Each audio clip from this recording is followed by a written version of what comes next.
5, 4, 3, 2, 1. Motores encendidos. Listo el despegue. El programa aéreo está dentro del horario. El vehículo espacial responde bien. El vuelo es tranquilo. Solo hay pequeñas turbulencias.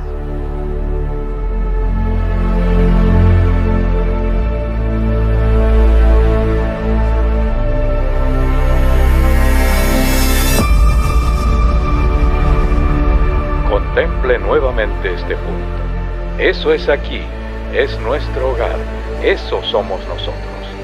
En él están todos los que amamos, todos los que conoces, todos de quienes has oído hablar.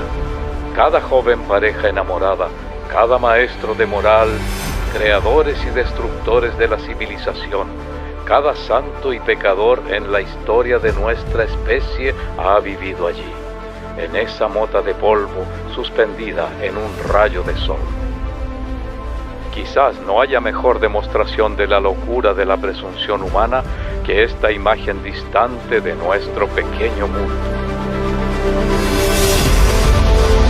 Viajemos en el tiempo para descubrir cómo los eventos en la historia de nuestro planeta sugieren que no estamos solos en el universo y que nuestro punto azul pálido tiene un propósito.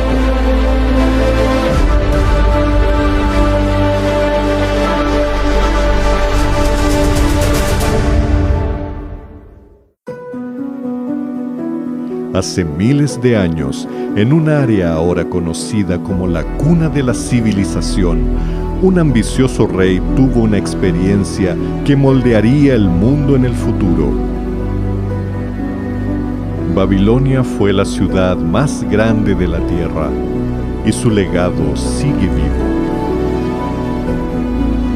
Al pasar por su imponente Puerta de Ishtar, los viajeros encuentran una ciudad repleta de vida y llena de oro y riquezas.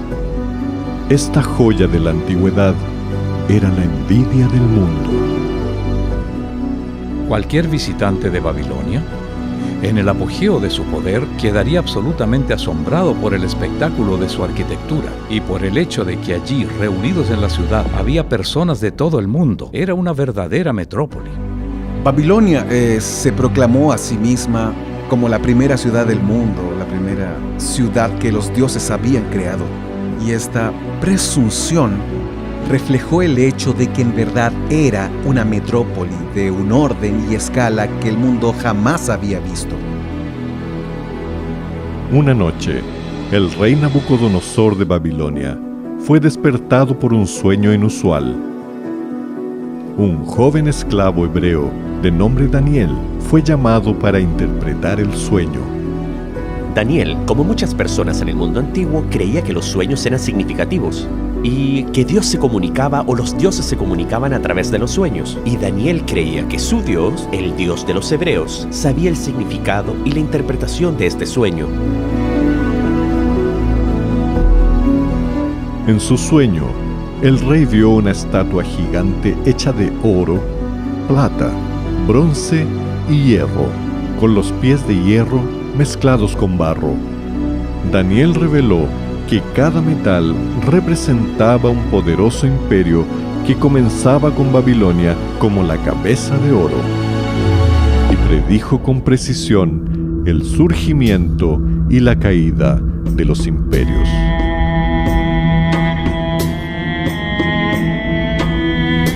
Pero ¿qué evidencia hay de que Daniel haya escrito sobre estos acontecimientos antes de que ocurrieran?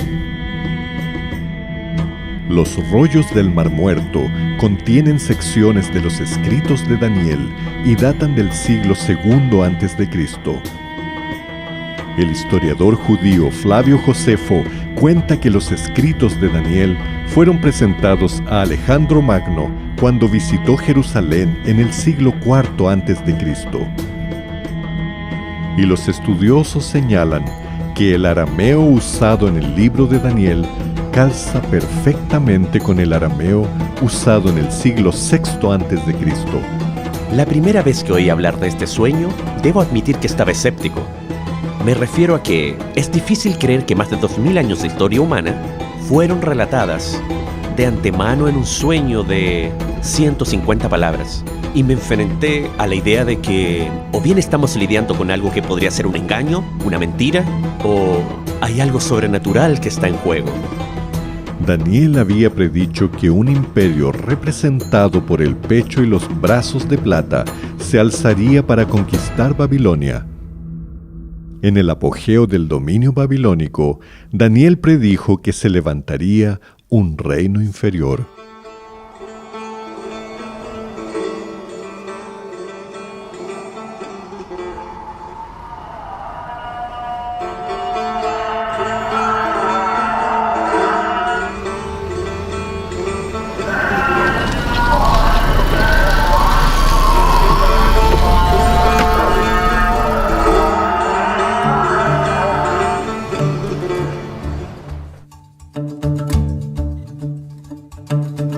Mi nombre es Atefa y vivo en Shiraz.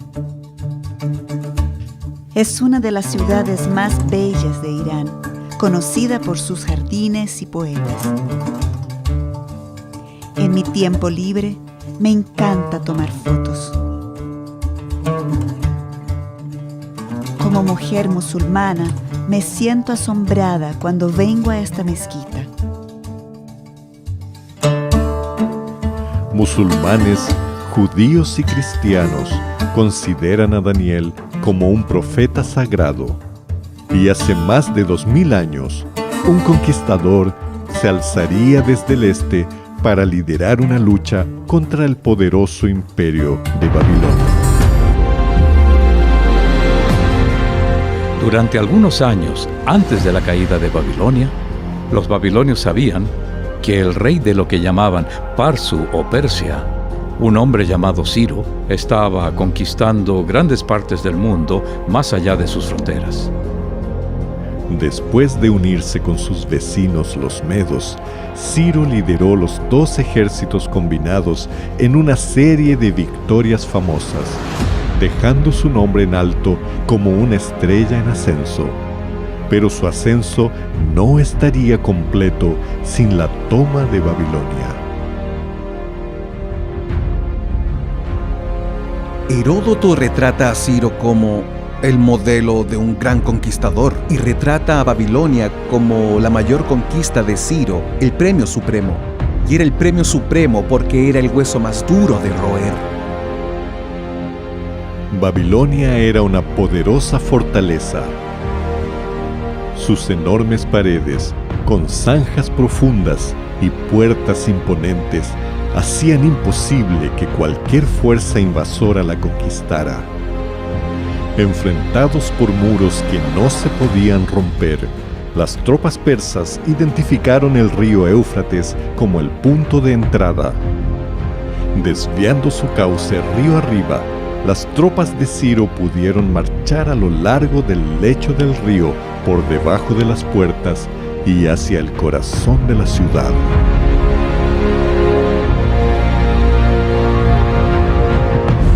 Los muros de Babilonia parecían infranqueables para cualquier fuerza invasora. Sin embargo, en uno de los grandes misterios de la historia, la gran ciudad de Babilonia cayó en una sola noche en manos de Ciro. Y solo una vez que Ciro tomó Babilonia, el rey de Persia pudo llamarse a sí mismo el rey del mundo. La conquista de Ciro sentó las bases del imperio medo-persa.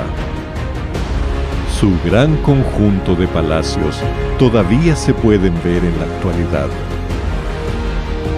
Cuando camino por las ruinas de estas antiguas ciudades, siento una fuerte conexión con el pasado. Siento que el legado y los mensajes del pasado siguen vivos hoy.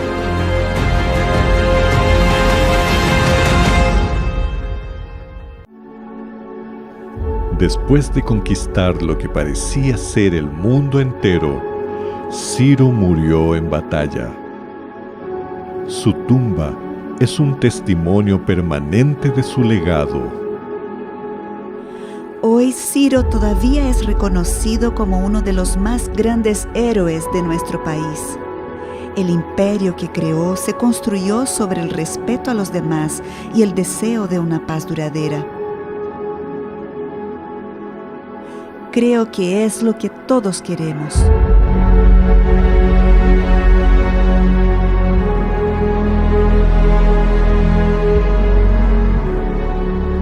Cuando los reyes persas morían, sus cuerpos eran enterrados aquí. Estas tumbas construidas en altura eran un símbolo apropiado de su dominio y fuerza.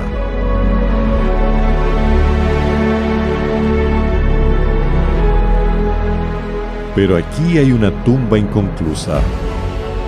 El último de los reyes persas estaba recién ascendiendo al trono cuando se encontró cara a cara con un agente de la profecía de Daniel. Un joven y valiente general de las colinas de Macedonia había puesto sus ojos en la destrucción persa. El imperio medo-persa había conquistado Babilonia tal como lo predijo Daniel. Pero la siguiente predicción de Daniel se refiere al surgimiento de un tercer imperio, uno de bronce, que gobernaría sobre toda la tierra.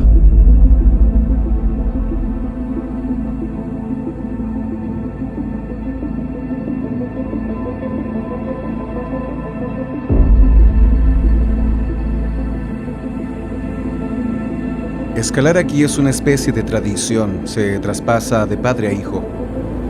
Tenemos rutas fáciles y rocas pequeñas, pero también tenemos rocas grandes. La roca más alta mide 250 metros. Al escalar se siente miedo, pero así se disfruta más.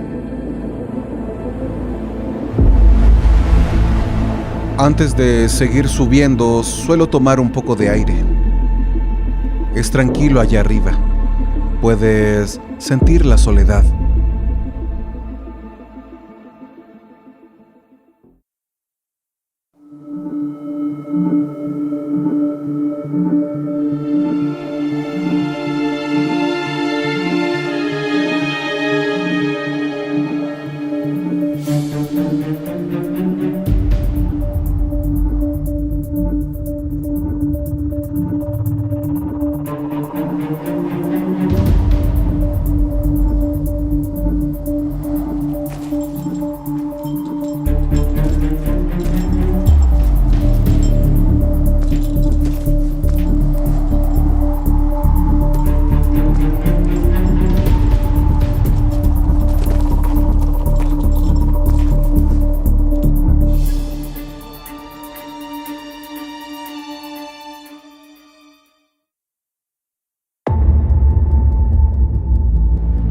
Hoy los monasterios adornan las cumbres de estos acantilados.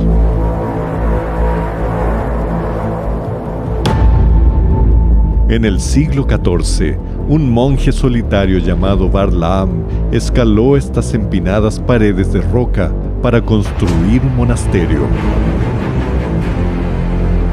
Bajo la atenta mirada de un monje, hay una pintura que representa una figura clave en la línea de tiempo de Daniel: Alejandro el Grande.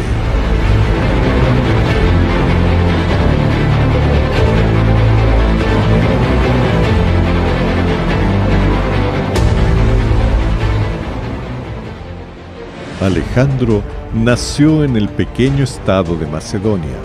Al convertirse en rey a la edad de 20 años, propuso lo impensable: invadir al poderoso imperio persa. Las primeras victorias llenaron a Alejandro de confianza, pero sería la llanura polvorienta de Gaugamela donde Alejandro lo arriesgaría todo. Él invade Mesopotamia, Irak, consciente de que al hacerlo tendrá todo el imperio del mundo en sus manos si gana. Eso es, esta sería absolutamente la batalla decisiva, porque quien la ganara continuaría siendo el rey de Persia o el nuevo rey de Persia. El rey de Persia le había enviado un ofrecimiento de paz diciendo: toma la mitad occidental y déjame con la mitad oriental y de esta forma tendremos paz. Y uno de sus consejeros, el general Parmenión, dijo, si fuera usted, lo aceptaría. Y Alejandro dijo, sí, si yo fuera usted, lo aceptaría. Sí, pero no era Alejandro. Era imposible para él aceptar aquello. Él debía continuar, tenía que alcanzar sus objetivos. En todas las batallas que peleó, realmente, él iba a la segura, iba directo a la yugular. El clímax de todo su reinado se acercaba. Todo dependía de esto. Dirigiendo sus tropas hacia el flanco derecho, Alejandro forzó una brecha en la línea persa. Los carruajes persas reaccionaron atacando la izquierda griega. Alejandro aprovechó la abertura central y persiguió al rey persa en su retirada a caballo.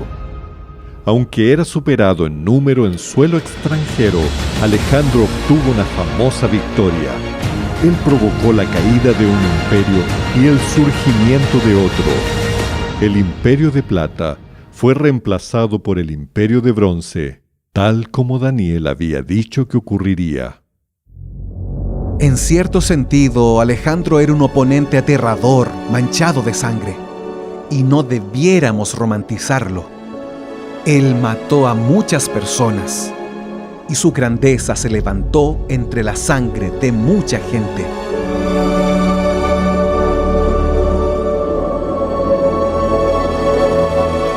Alejandro se establecería en Babilonia, en el antiguo palacio del rey Nabucodonosor. Pero al reflexionar sobre sus conquistas, lloró porque no había más tierra para conquistar. Alejandro estaba literalmente haciendo historia. Él marca la transición de una era a otra. Sin la genialidad de Alejandro y sin la revolución militar que inició su padre Felipe, es perfectamente posible imaginar un mundo en el que el imperio persa continuaría. En muchos sentidos, diría yo tal vez, así como alguien más ha dicho antes que yo, que Alejandro Magno fue su propia mayor creación. Su imperio griego había conquistado el mundo entonces conocido con asombrosa velocidad. Un hombre había cumplido la profecía de Daniel. Daniel predijo que un cuarto imperio se alzaría con poder global. Entonces habrá un cuarto reino, uno fuerte como el hierro, y como el hierro todo lo desmenuza y pulveriza, así desmenuzará y pulverizará a todos los demás. Ubicada en el corazón del mar Mediterráneo, es una ciudad que pasó de la oscuridad a convertirse en el centro de un imperio global. Roma, Caput Mundi, capital del mundo.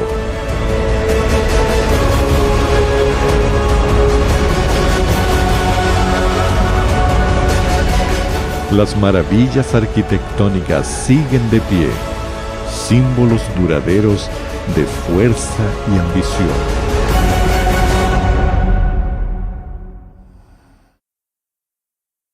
Durante más de 20 años, Adriano Moravito ha estudiado los cimientos del Imperio Romano profundamente escondidos bajo tierra.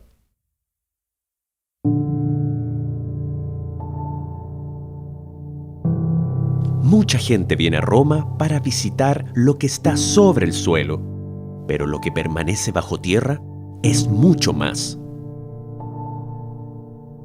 Roma era una mega ciudad del pasado.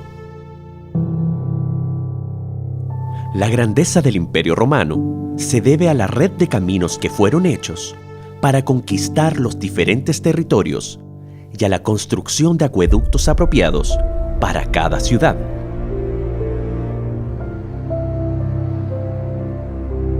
Se construyeron acueductos que permitieron que la ciudad creciera.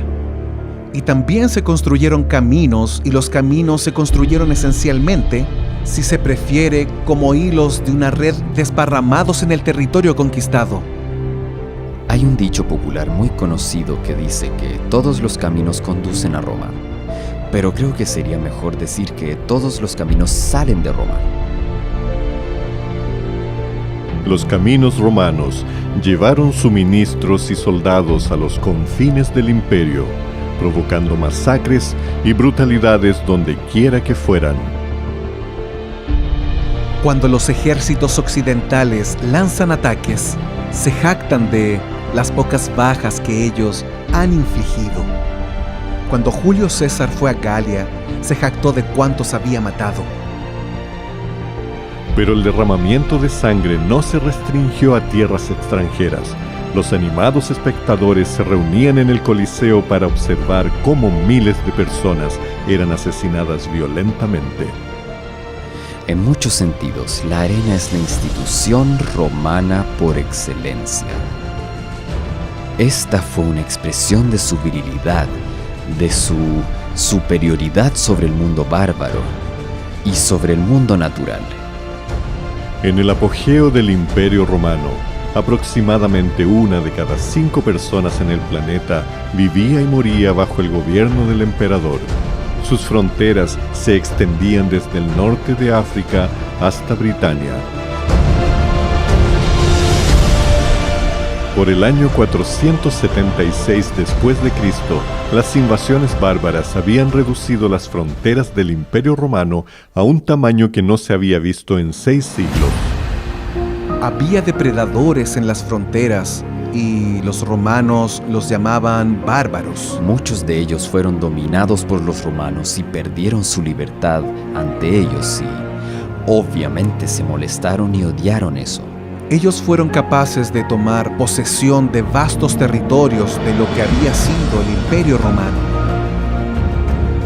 Daniel predijo que el Imperio Romano se derrumbaría desde adentro, y lo que viste de los pies y los dedos, en parte de barro cocido y en parte de hierro, será un reino dividido, en parte fuerte y en parte frágil.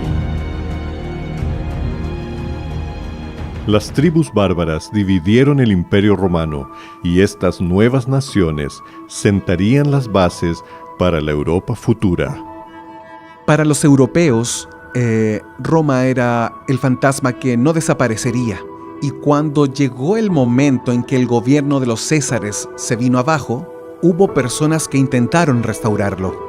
Hay un sentido en el que se podría argumentar que el Imperio Romano nunca cayó realmente y que nosotros, como europeos modernos, somos los romanos de la actualidad. La siguiente predicción de Daniel fue que los reyes y reinas europeos buscarían reparar el imperio dividido a través de alianzas matrimoniales. Así como viste el hierro mezclado con barro, así se mezclarán por medio de alianzas humanas, pero no se unirán el uno con el otro, como el hierro no se mezcla con el barro. A medida que se acercaba el siglo XX, muchos de los poderes políticos de Europa estaban vinculados por alianzas matrimoniales, pero las disputas familiares provocarían eventos que arrastrarían a Europa a través de 2 guerras mundiales. Millones perecerían cuando los líderes ambiciosos trataran de resucitar un imperio europeo unido. Decididos a nunca permitir que Europa tuviera otra guerra sangrienta, los líderes mundiales se unieron para firmar tratados de paz, allanando el camino para el desarrollo de la Unión Europea. Pero la tensión persiste. Desde que las fronteras abiertas fueron amuralladas, los temores sociales y religiosos se derramaron en las calles. La desigualdad económica, el aumento del desempleo y el extremismo político están ganando terreno. Está claro, el hierro y el barro no se mezclan. El sueño de Daniel contiene 7 elementos proféticos, o sea, Babilonia, Medo-Persia, Medo-Persia, Grecia, Grecia, Roma, etc. Y de esos 7 elementos proféticos, 6 ya se han cumplido.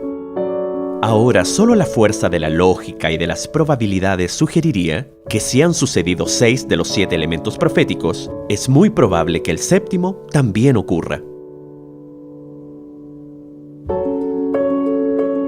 Daniel predijo que el oro de Babilonia pasaría a manos de otro, que el imperio de Ciro llegaría a su fin. Que el egoísmo y la codicia de los imperios del hombre nunca tendrían éxito. Que la fuerza y la brutalidad del Imperio Romano se encontrarían con su rival. Que sus fronteras se fragmentarían, que serían divididos desde adentro, y que los esfuerzos por unirse contra la palabra de Dios fracasarían continuamente. El elemento profético final es una piedra cortada, no con manos. Esa es la forma en que Daniel habla de una intervención sobrenatural que golpearía la imagen en los pies de hierro y barro. Esto significaría el fin de todos los reinos terrenales y que Dios establecería finalmente su propio reino eterno. Hoy nuestro pálido punto azul se sitúa al final de la línea de tiempo de Daniel. Él predijo que durante el tiempo de la Europa moderna, Dios volvería a la tierra para establecer su reino eterno.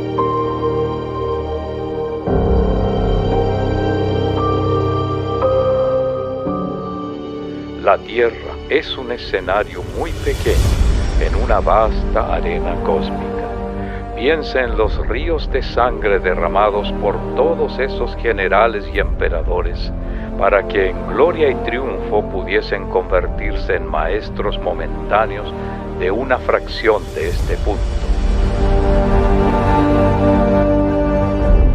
La profecía de Daniel une las esperanzas de la humanidad y revela a un Dios que se ha convertido en parte de nuestro mundo. Las últimas palabras de Daniel al rey fueron que el sueño era cierto y que su interpretación era segura. Nuestras vidas a menudo se caracterizan por cosas que no son ciertas ni son seguras. Enfrentamos el futuro con ansiedad y confusión, pero toda esta narrativa sugiere fuertemente que la historia humana y nuestra propia historia personal van en una dirección, que de hecho hay un propósito, una esperanza e incluso un destino. Millones se preguntan si hay un Dios ahí afuera observando cómo nuestra tierra gira hacia un futuro sin sentido, pero en ningún lugar la realidad de Dios es más evidente que en los escritos de Daniel. Su extraordinaria revelación de la historia de los imperios mundiales desafía la razón y el azar. Ellos narran la mano de Dios guiando la historia de nuestro mundo y del próximo reino que vendrá.